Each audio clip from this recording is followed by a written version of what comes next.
Hi, and welcome to VIBEZ Daily. This is a daily devotional curated by VIBEZ Church to help you practice the way of Jesus and be all that God has called you to be. You have joined us for our year-long series titled Devoted. Acts 2:42 tells us that the followers of Jesus were devoted to the apostles' teaching, to fellowship, to breaking of bread, and to prayer. This podcast was created to provide context and commentary for what you read each day. Just before our friends begin discussing today's reading, we want to invite you not only for fellowship, but for prayer as well. We have created the VIBE Daily Chat Group to offer you fellowship and a community where you can state your observations, ask questions about the reading or the podcast. You can join us by downloading the VIBEZ Church app in your favorite app store. Click Join the Conversation and join us today.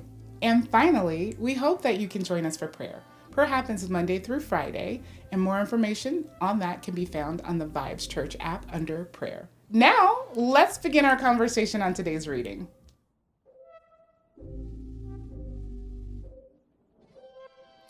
Right. Welcome back to the VIBEZ Daily podcast. It is day 58 of our Devoted series. We are so excited to be back and joined with you again. I am excited to have with me again my friends, my wife, Victoria, my friend, Nakia, who are joining us to complete the book of Deuteronomy this week. 34 chapters, the fifth book of the Bible. We will have completed 5 books by the time we finish this week out. But it's been a journey. It's been interesting to even kind of be refreshed a little bit on some of what God commanded in laws, to recount some of the stories of what Israelites have gone through. We just kind of have been doing that here in Deuteronomy. We left off yesterday in chapter 17 with God kind of giving instructions for a king, right? If they were to ever have a king and what that would look like. And then pick up here in chapter 18, which is where we will start our reading today. So, as we look here at chapter 18, we kind of deal with, again, some other stuff. These are some reminders again, provisions for the Levites, like what the, how they will make sure they're fed and some other things that they have to do to hold some things accountable for them, deal with some other occult practices and some other stuff again. So these are, again, a lot of refreshers, but anything in 18, I'll just kind of take that together as a whole that you guys thought was interesting or jumped out to you guys here in chapter 18. Yeah. Right off the bat for me, it was verse 1, honestly, where it was saying like the Levitical priests, they don't have any portion or an inheritance. And it just goes into like what they should eat and then like if they're like traveling and, you know, they like take them in and they get equal portions of what they eat. And it even brought me back to like, I think it was chapter 14 or 15 we talked about yesterday, where it was like, you know, you bring your tithe in like every 3 years and a portion of that tithe will go to like the Levites and like the widow. And I was just like, it's just not lavish. Yeah. Like being a servant of the Lord and serving and ministering in his house, like, it wasn't like, and you guys will be the richest of the land and, you know, the most prosperous. But it was kind of like up to the people to make sure that they ate, which meant to me like it might have not always been bountiful. Now the Lord probably did bless the people a lot, but if the people didn't bring the stuff, like they could be struggling, like seriously. And so I was just thinking like, even just in today's time, like, the ministers of the church and the people who work in the church, like said, ministry for the most part, for the majority, is not lucrative. Like it's just not. It's not an abundant field. But I thought it was interesting that like they often get grouped in this grouping of like with widows and stuff like that, like we saw in like the previous chapter. Yeah, that's good. That's good. Sorry. I don't know. That was actually funny to me. It did not really hit me until you just said that. Like, the widows, the orphans, and the Levites. Yeah. Like it's like, the people who are starving. Yeah, I don't know. That's not something I thought of. Like, it's not something I gave much thought to. Was the idea that like literally, it sounds rude, but like they were like the poorest of the poor, right, or the lowest of the totem pole in that regard. Like they're the people that everybody else had to look out for. Yeah. That is interesting that they were grouped there. That is, I don't know, it just didn't hit me. Like I read it every time they say the Levites, but it just didn't like cross my mind. Like, that's who you're included with. Yeah. Anything else here in 18? I feel like Shamika here. where like I'm going to point out once again, like when you go into these nations, like all these omens and sorcerers and divination, fortune telling, like just don't follow that. Like get rid of them and like abolish all of that and kill everybody who's trying to do that. Yeah. Like, which sticks out again to me because we talked about Balaam. Yeah. Who was seeking the omens. And I was just like, yeah, like once again, like homeboy eventually he got wiped out. Yeah. Honestly. Yeah. Yeah, I think is that to me, you know, God has kind of mentioned over and over again what is detestable to him in this land that they're going into. And it is interesting that like, what's the pieces that are detestable are definitely like that summoning of evil spirits or that, you know, divination, that occult practices. Like it wasn't, you know, the taking many wives. It wasn't the, you know, some of the other stuff. Like those were sin. Those are things he has laws against. But like the stuff that was detestable to him, the stuff that was like, oh, these people have to go, right? Was it was like you said, it was those things specifically. And so I think it is like even just a personal challenge, like to, you know, what are those things that we're considering that we're maybe leaning too much into, the superstitions we have, or the, you know, zodiac sign stuff we pay attention to, or, you know, whatever. Like, what are those things that we are either worshiping or even just kind of leaning into as giving direction, you know, in our lives in ways that we probably shouldn't be, because those are the things that he found detestable. Yeah. That was interesting that like just after that he kind of talks about this prophet that he'll raise up among the people. And Moses kind of saying like, listen to him, essentially, almost as you listen to me. Like it's important that you just know who that person is, and you know, just kind of giving that instruction. We know that ultimately, because it's a little later in this as well, and it was mentioned before, Joshua will kind of be next in line. But even just that, like, hold this prophet kind of in what they say up in esteem, like listen to them. And it sticks out to me because we just know they don't really listen to the prophets. Like we know that eventually as they go, you know, part of the reason that like a Jeremiah and Isaiah and Elijah and Elisha, while they often were on the run and often were like scared of rulers and leaders or locked up, was because they weren't listening to the prophets, right? And so I do think it's interesting that he gives them this clear instruction to pay attention to them. They speak, as verse 20 says, the prophet who presumes to speak a message in my name. It just kind of points out that, like, one, again, listen to them, but watch out for those that say they're speaking in my name, but aren't quite doing so. Yeah, and this becomes big when we're like in the Kings, like, you know, we read those and it's like all those false prophets like, go take up sword and the Lord will hand the enemies over to you. And then there's then there's like that one prophet is like, don't do that. The Lord did not say that. And then he ends up, like you said, the one that be locked up. You know? Which I say, I got all sorts of opinions about, but we can wait till we get to the prophets. Yeah, we'll get there. One day. Okay. Well, in 19, we kind of get to City of Refuge again. So we spoke about that earlier, these spaces and places where people can kind of run to and be safe when, you know, they've committed a act of murder or things, or people have died. And there's also a couple other just like laws on boundaries and witnesses. Talked a little bit about City of Refuge before, so I necessarily want to spend a whole lot of time there unless it was something that really stuck out to you this time. But I think the boundary markers and the witnesses were kind of different. We hadn't really come across these laws, right? Where you had to have more than one witness if there was something committed, as well as, like, again, don't move your boundaries in those lands. But anything that just jumped out to you guys here in 19? Just on the City of Refuge, though. I did have one thing that stuck out to me there. Was this whole, like, if the Lord enlarges your territory. It's like if he enlarges your territory and he gives you more land, then add 3 more cities. And I thought that was interesting because he's like even creating a law or like a provision for when he eventually will bless them, right? Like, I might even expand your territory. So this is what to do if that happens. And so I thought that was a good foreshadow. I thought the witnesses piece was interesting.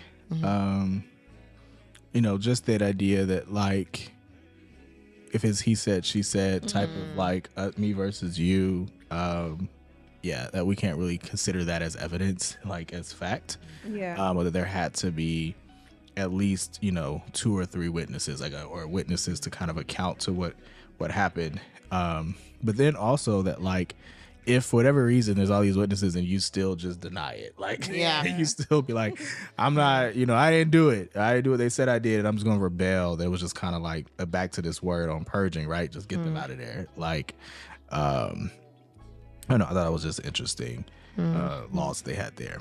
And I thought it was interesting that there was a place of refuge if you accidentally killed your neighbor without harboring any previous hatred, like that was explicit in verse 4. But there's no place of refuge if someone hates their neighbor, down in verse 11, and deliberately ambushes and murders them. It says get rid of them. Yeah. The guilt of murder from Israel. So all may go well with you. Yeah. That word purge. There it is again. Yeah.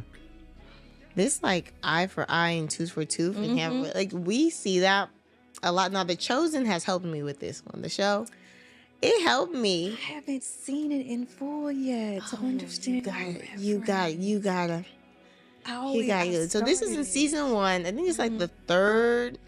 I want to say it's the third one. The children, like let the children come to me. I think it's like the 3rd episode in the 1st season. Wow. And like the Jesus figure, it's in there, and one of the little boys is talking about like how some boy pushed him at school, and he like pushed him back, and then and he got in trouble for pushing him back, and he was like, well, doesn't the scripture says an eye for an eye and a tooth for a tooth?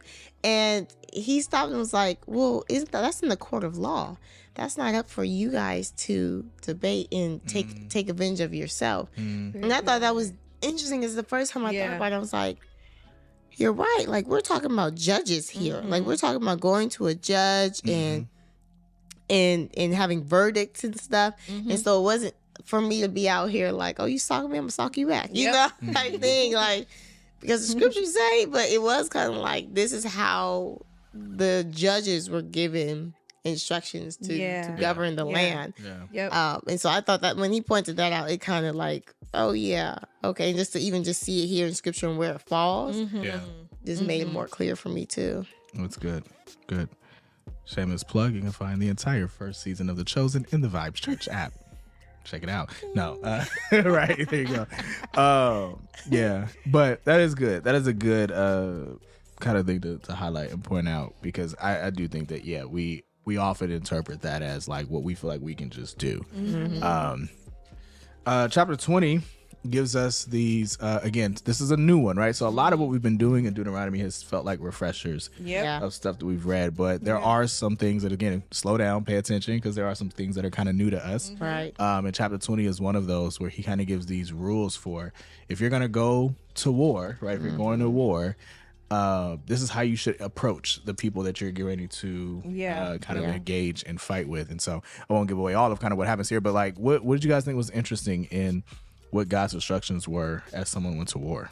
Just that he was going with them, you know, that he would fight against the enemies and give them the victory. Eventually, I just find encouragement in that as it relates to our daily lives and in whatever we face in the battle or the war that we're going into, that the Lord is always before us. That's verse 4, right? Yes. Yeah, because and that follows right after that idea that, like, don't be afraid, even if they're bigger than you, like, because God is with you, don't worry about that. Like, don't worry about what you see in front of you. I love that he like doubled down though on that by then going to like, and then here are all the people that you can tell to go home, because like you don't even need everybody. Like you don't even need everybody. Like if they just got engaged and they ain't got married yet, send them back. They've been planting trees and they ain't get to have the fruit yet, send them back. Like we don't even need everybody. Like that part. Like because I'm there, right? So like let people go enjoy their life, enjoy their wife, enjoy their because we don't want to make sure they don't miss out just in case they happen to die in battle. Certainly. Yeah. And I just thought it was interesting. I feel like he was like doubling down. Like, not only do you not need to be afraid because there's more than you, you can even filter out who you got, and I'm still gonna take over. Like, That part. I still got this. So good. That's gangster. Yeah. You know what I'm saying? Like, because normally we're trying to scramble to get as many resources, as many people that we can to sign up and blur the lines. We got asthma, not that bad. Okay, come on. You know, but here he is. He's like, I don't even, because it's not you at the end of the day. But I do think it was still interesting though, because he was like, in case they die. I'm like, well, Lord, you said you was going into the battle with them. Why might they still die? You know what I mean? It's like there's still this danger of dying still, but you're the one bringing them into the battle. So I was a little torn there because I was just like, okay, you bringing them in, but they still might die. Yeah. So. But I think that's a good call out, because I don't think God has promised that they would win the war. Yeah. Like, he doesn't promise that it won't hurt, right? Yeah. He doesn't promise that there won't be, scars and consequences. And I think like that really applies to our life so much, because there are so many times that God's like, yeah, I will deliver you. Yeah. It doesn't mean you won't have some scars from it, though. Yeah. It doesn't mean, wounds. some wounds. It doesn't mean you won't lose some people along the way, right? Like, but you will overcome. Yep. You will win. You will win. I promise you that. And I think that's what's really spoken to in this, right? Is that like, yeah, some may die, but you will win. Yeah.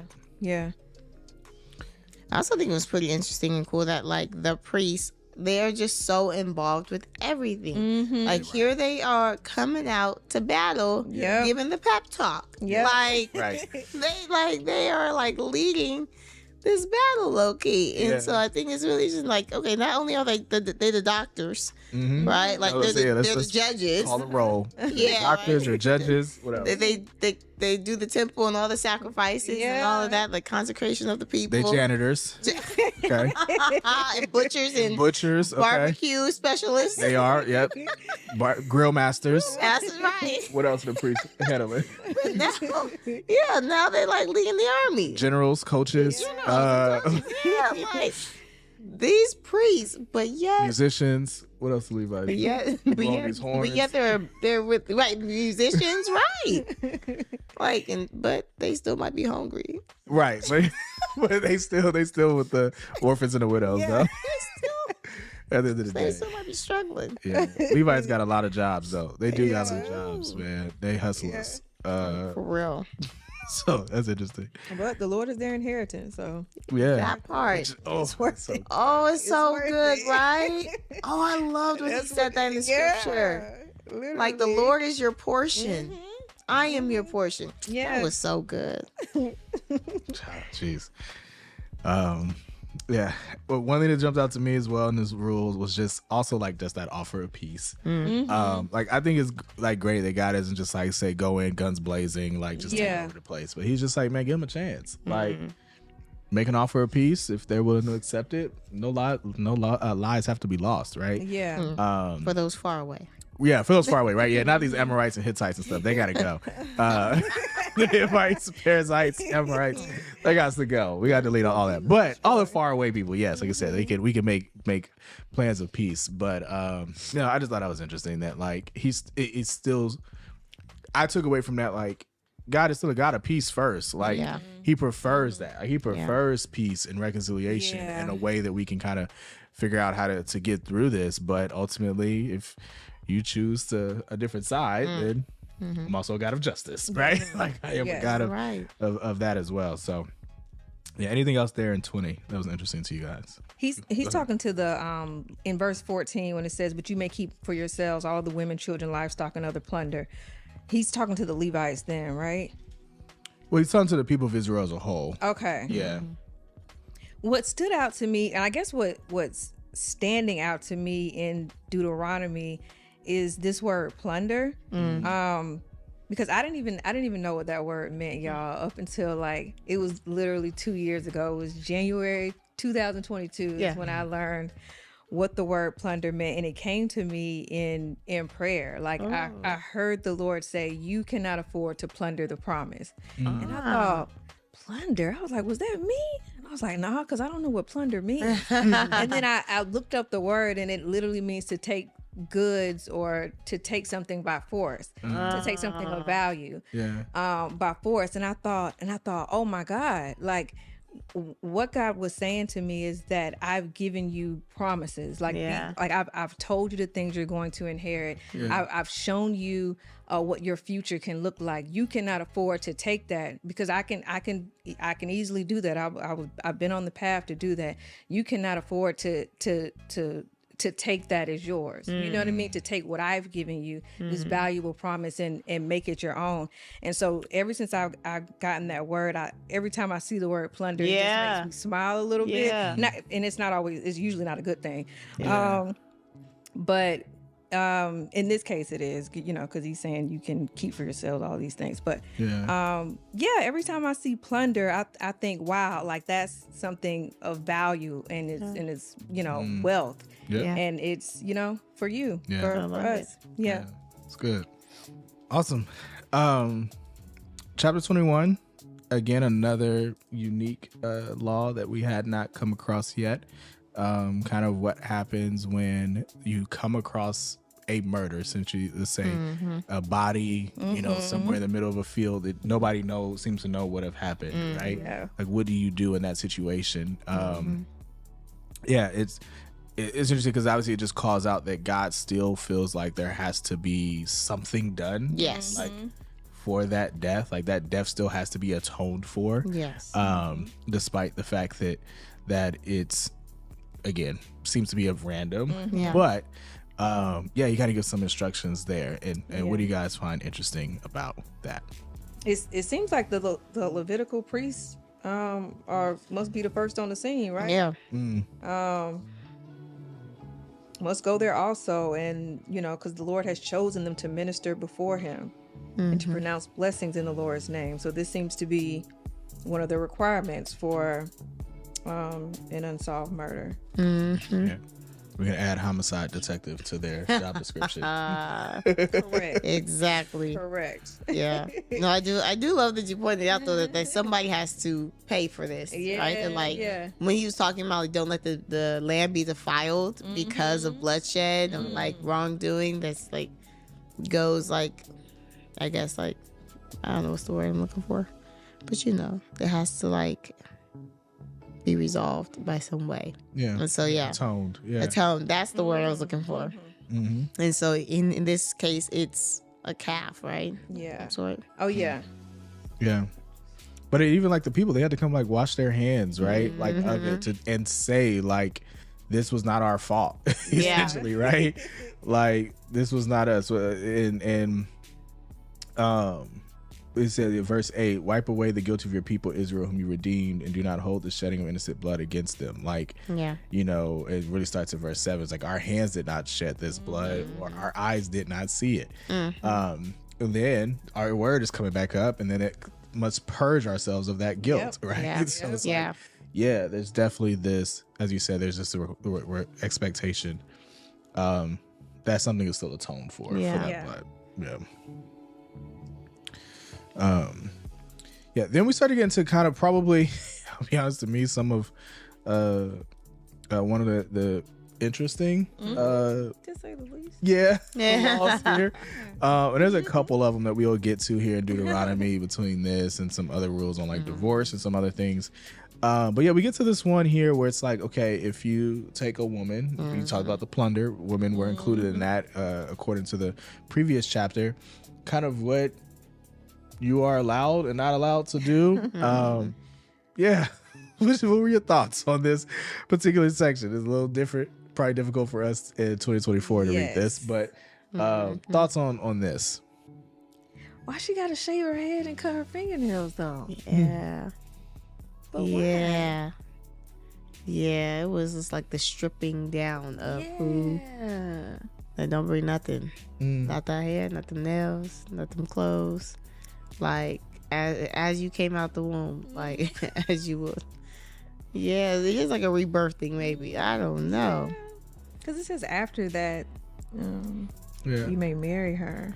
I mean, It's actually that part wasn't even, and maybe it's just because I'm not a woman and I don't have nails and hair to cut like that, so that doesn't like, I cut my hair all the time. Haven't recently, but I do, and so that part wasn't as like odd to me. It was definitely the like treatment of her after kind of becoming the wife that like essentially like if you're just like not satisfied with her. Like that phrasing. She's meh. I don't really like her. Yeah, like that phrasing, like if you're not satisfied with her, then let her go.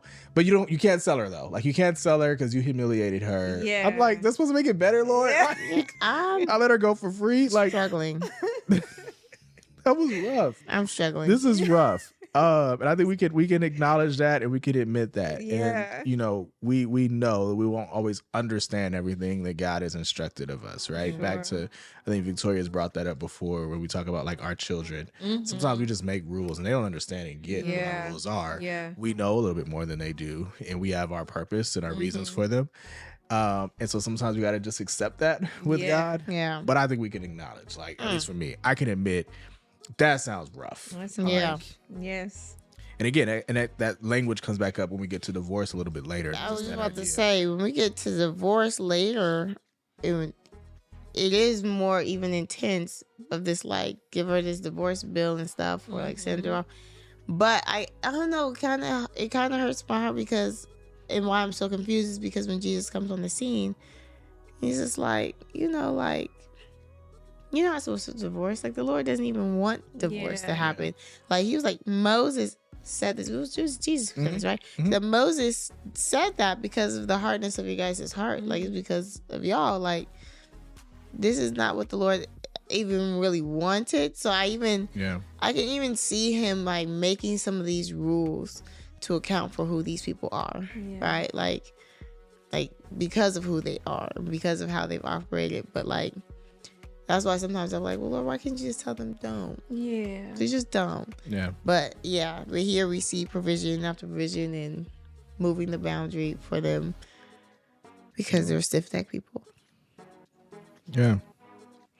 I mean, speaking of that, just kind of, again, this section of like tough passages, there were kind of passages that imply to take one wife, but then there's this next passage that kind of says, well, if you have two, right, and one you love and one you don't really love, what you should do with the sons that kind of come from them, which, in one way is like, oh, that's fair. Even if you don't love her, her son still gets to be you don't get to show favoritism.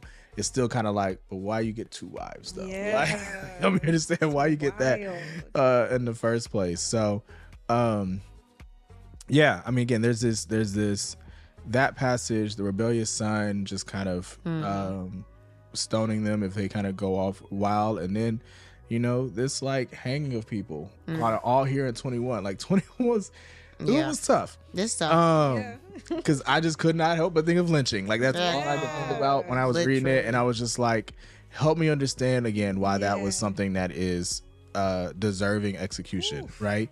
An offense deserving the death penalty and executed, and you hang this body on a tree. Like that was acceptable. Mm-hmm. But even we hear sometimes they like say stone him, right? Like that was the son. The son, stone him with stones, and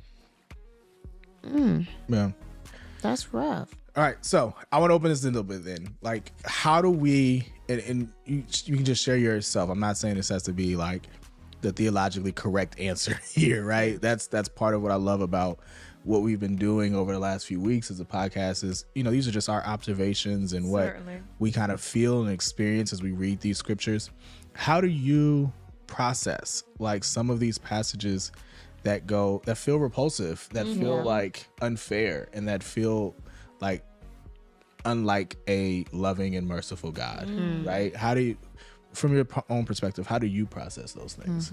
I can't help but try to remember the blood. I know we're far from that here in this text, but when I read things like this, like the marriage of a captive woman, or just some of the things here that are harsh, even down in the next verses about the rights of the firstborn son and the two wives and things. It is hard at first glance to imagine, because I know now things aren't like this, and you know, like the blood that was shed just covers us from things that seem unfair. But I believe I believe that's what keeps my heart still, I guess, when I read things like this. Is like, I know it won't always be this way. I know this won't always be acceptable, and there hasn't been that ultimate sacrifice yet. So you know what I mean? Like, to me, he's still a just God. He's just we just don't have the ultimate sacrifice yet. That's what helps me digest. Yeah. And I love how you went to like the Jesus side of like, once we actually do get our redemption and like the blood that covers a multitude of these sins. But for me, I ended up jumping the other way to like the whole like garden in the Adam and Eve. And to me, it was just like, this isn't the world that he created. Like, I just keep thinking in my mind, like, this is not what he wants for us. Like, this is not his desire for us.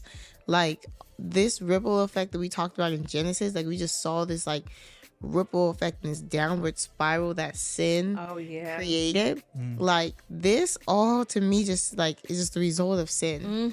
Like, the sin of humanity, and he's continuously trying to find provision and way for us to like live together without killing each other, and live together without doing each other wrong, and live with him in community, like, and to dwell with him, like. And these are just all attempts, and it's not perfect because this is not the perfect world that he created. Wow. Like, he never wanted us to have to pick and choose between wives. He never wanted us to have to like be at war with each other and even have captives. Like, that just wasn't even part of his original design and plan. And so, even like you said, when Jesus comes, and when he comes again, and there's this like new Jerusalem, there's this new world that we live in with the Lord, like, it's going to look nothing like this, because if it was up to him, honestly, like, if it is the world that he created, like, none of this would exist. I think these are just, you know, Lord working with what he's given right now. Like, right now I'm just working with what it is, but like you said, he always had a plan to make it right again. No, that's real. That's real. That's good. And I think I would add to that, for me, I have probably a different reason or kind of way I process, but I think based off of what you just said, what I think is also helpful for me, and that is, it's also helpful for me to contextualize that God gives us free will. Because I think that, like, I hear that and I think, well, God can do anything. So if he wanted to, he could really just create a perfect world again. Right? Yeah. But he doesn't want to force us into love. He doesn't want to force us into perfection. Like, he wants us to choose him, right? Yeah. And because that's actual love. Because if he just essentially made us do all these things, then we would just be slaves to him, literally, in the same way that he, doesn't want us to do. So I think even adding to that, just that idea that, like, yes, he's working with what he's got because he is giving us free will and choice. And it's kind of what we've done with it. But I think for me, it just comes down to, if I'm honest, I don't trust mankind enough personally to think of a better way. Like, one, I don't think I know better, right? Like, I've tried a lot of stuff my own way and it did not work. And I think I can admit that I don't know it all and I don't understand it all. And that, yes, I can sometimes read this and go, well, I would have done it differently, God. Right? But then I think to myself, one, how arrogant that is, but two, like, I may have been able to do it differently, but doesn't mean it would have been better. Right? Because there's things I just don't know or don't understand. And I've tried to live my own life in my own way through my own path, and it doesn't work.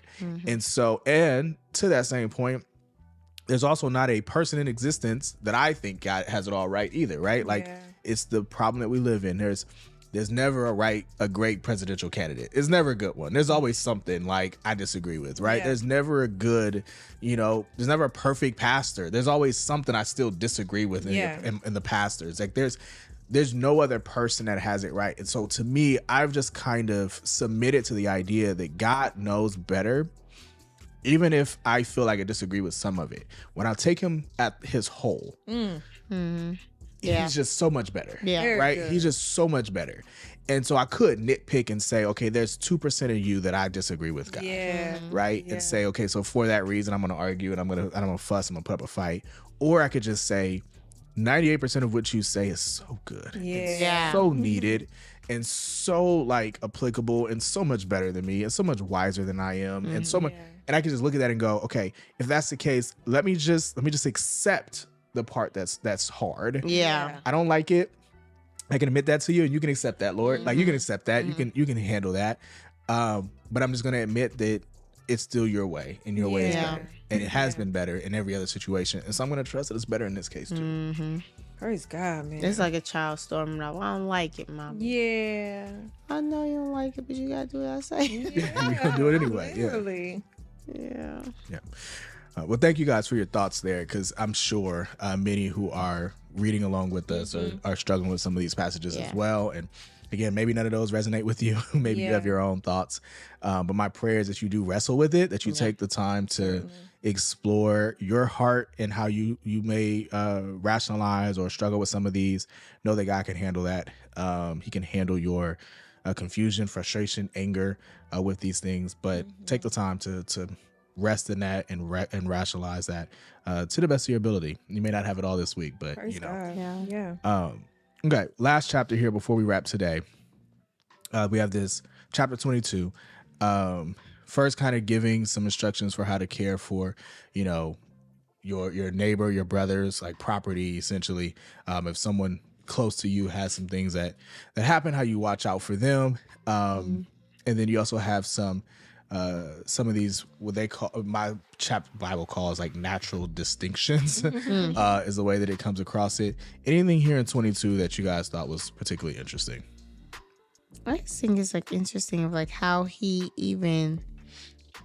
said in some of the Psalms, he talks about how he cares for like the birds and, you know, and even the New Testament and how he clothes the flowers, and we see later on. But it even here just shows in this verse 6 that it is care and how you treat God's creation, right? Like we are to rule over these things, but even in our rulership, let there be compassion and let there be like this order to it. Yeah. And so I do love is like, okay, take the young with the eggs, like let the mom go, you know, and like just this care for these things I don't even think the Lord is concerned about sometimes, right? Yeah. And he's very concerned because it says you may prosper and enjoy a long life. Right. You know? We won't talk about our off-camera conversation about dogs. I was gonna say it because it was boiling in my heart, but I was like, I hear you, Lord. Okay. Oh yeah, yeah, that's good. Good. Eric is pleased. There we go. Yeah, this is basically your plug to get a dog. Get a dog, yeah, man. This is your plug. You gotta take care of him. To shame We're gonna me. get a stray too. You shaming me or into adopt a dog. You know? It better not be a coyote. It's a story for another day. Yeah, but, that's good. Okay. What about, so we get to obviously, you know, end of 22, kind of these, again, it's a lot of this is repetitive to Leviticus and some of the rules around kind of who you can and cannot kind of sleep with and things of that nature. Anything that jumped out to you guys in this particular descriptor of sexual conduct? Yeah, even this like evidence that the parents need to have and to bring it, and it is like this order, right? Yeah. Like that this is something that they had to make sure that they had ahead of time, like before, you know, like keeping records, right? Like I just feel like you're just filing stuff away, you know, and you never know when you're gonna need this document. So like for me, it's just like, yeah, there had to be this order, and yeah, it was really interesting. Of these, like, you might not divorce, and I just in my mind really pray that like even after an incident like this, that their marriage could still thrive. Yeah. Right. Like, because I would hate for this all to go down and then it just be bitterness for the rest of the time that they're together, or like him mistreating her or she despising him. Right. That like I pray like there's this reconciliation that can happen and they move forward, right? Yeah. I mean, I thought this last part, the end of 22, was a little different than something we've kind of come across with like these laws around essentially, you know, if a man and a woman are engaged in kind of sexual activity, and if it's in a place where people could be heard, or you could be heard, that woman kind of has a responsibility to say, like, to shout or cry out to essentially accuse the man of something. And if that happens, then of course she's not guilty, he is. But if she does not do that, that kind of essentially is complicit in that guilt. But then of course it was in the countryside where nobody could be heard. So I don't know. I thought it was interesting because, obviously this is it. I will say, to your point about sin, I thought these laws did really expose like the depravity of humanity, like just who we are. It's like things haven't changed, right? Like when I look at this, I'm like, I mean, how still many accusations are there every day, of these kind of actions, and not accusations in the sense of like they're false, but like how often is this still happening to this day?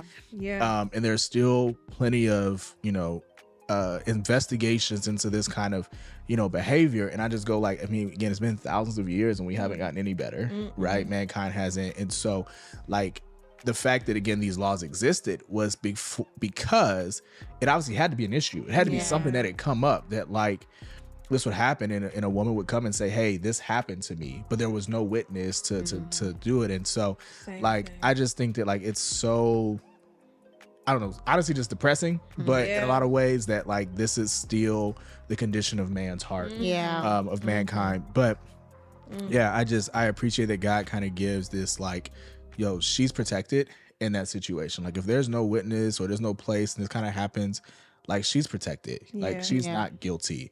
And we're going to protect her, and essentially something has happened to him, because again, that wouldn't be fair to her in that way. So anything else for 22 before we wrap up today? Again, I hate to keep repeating myself, but it's just, and I know we just answered this question of like how we deal with some of the hard stuff. But I'm glad you mentioned, I like both of your points of views, but I'm glad you mentioned, you pointed it back to sin, because this was just hard to read. You know what I mean?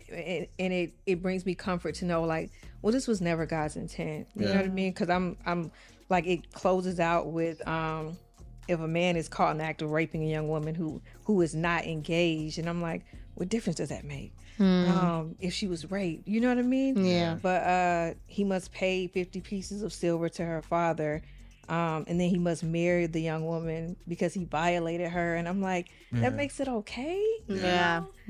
So this was, for me, it was just a little hard to read, but I'm glad Eric posed that question. You know what I mean? Because we read some interesting things throughout these chapters, for sure. Definitely. Like I might have put in what's the joint they put on music, explicit advisory type joint. I got to put on this particular little E on this episode kind of at the bottom, because man, it's rough. It's a rough set of chapters that we've kind of gone through at this point.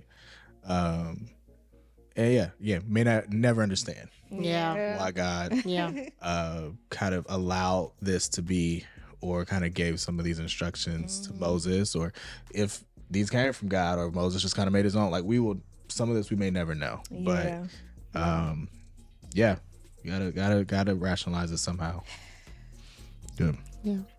Well, it's kind of a depressing way to end today, but just a little bit. Come back tomorrow for some more other stuff. It's not quite as depressing this tomorrow. Together. We're working on it together, and I'm glad you're here. Glad to be able to do this together. So that does bring the conclusion, or come to the conclusion of our day today. We'll be back tomorrow to continue with chapter 23 and kind of move on there. But until then, take care. Thank you for joining us for the VIBEZ Daily podcast. Be sure to like, comment, and subscribe on your favorite podcast platform, or download our favorite, the VIBEZ Church app. Visit vibes.church/devoted for additional episodes, notes, details, and the latest merch. Join us next time as we continue our journey through the Bible. Take good care.